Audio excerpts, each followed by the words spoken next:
Sometimes I love, to some degree, I love hard times, because during hard times, you don't only see and come to understand what you are made of, you also see the weak being exposed for who they are, and which in the future, when good times come around, you'll remember those people are the ones you don't listen to, because during harsh times they fold. And also, during painful time, it is when we grow intellectually. We've become stronger physically, and we morally and mentally become much tougher, because we realize we are what we're made of, essentially. Pain, God had to make sure that pain is an integral part of life. Because if life was just all about pleasure, this world would never grow to such a degree to which it is. And if pain was not a part of life, then we would try to undo just about everything, because we would do it. What's the name that says that? I think it's Sanguru that says that. He gave a very example of this. He said if it wasn't for pain, we would probably cut parts of our body. Well, we're already doing that. We would probably cut our foot and get a doctor to place it and attach it to our forehead in the name of fashion. But pain stops us from actually amputate our leg and place it in our forehead in the name of fashion. But that doesn't stop us from piercing odd and weird parts of our body, even the most sensitive parts of our body,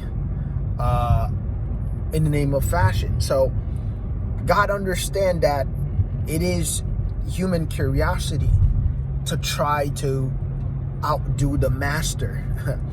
So then the master makes sure that there are things that are beyond your control. You will never understand why they're there, why they are a part of life, why you are forced to think about death, because, well, life exists, right? Another thing, you take sex, for example. Sex is actually something supposedly nasty. Sex is not a beautiful thing. Sex is beautiful in the idea of the emotion that we get from it during that time, and the emotional high that we get from sex. That's what's beautiful. Everything else about sex is not beautiful. In fact, it's the opposite. It's ugly, it's nasty, it's dirty. This is why children literally used to think kissing someone is like ew, until society has conditioned them to understand that it's not as ugly as you think it, or it's not as ugly as it looks. And then they learn there's a fine emotional high that's attached to that. And once they've learned it, then they've then concede to the idea of sex. But sex in itself is not a pleasant act. It never was and never will be. It's actually dirty. By the time, well, there's there's an old jokes that kind of revolve around sex. It would be a dead fox and a dead cock that was fighting, and then they're left. Those two animals are left. One is a dead cock, and then and a dead fox, or whatever. You get the idea. But what comes out of sex is a beautiful human, a a virgin soul that gives humanity a chance to think that tomorrow could be better. You know what else comes out of the dirt? The lotus flower. One of the most beautiful flowers there is.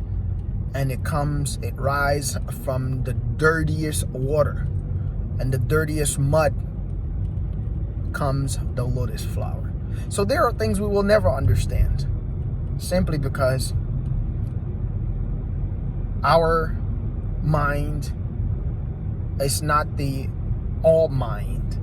It's not the mind that makes up all mind. It's limited to a certain degree. And there are things we will just never understand. But we would just have to live with the idea, with the fact that as men, we are limited. And the best you could do is to understand that you have limitations.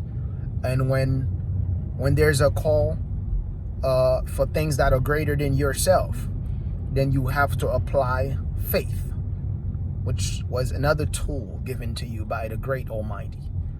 You have to apply faith and do what you can and leave it to powers greater than yourself, and know that things will change.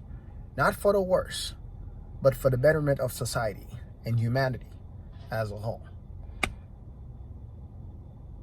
As a whole. I think that's what I meant to say. But you get my drift.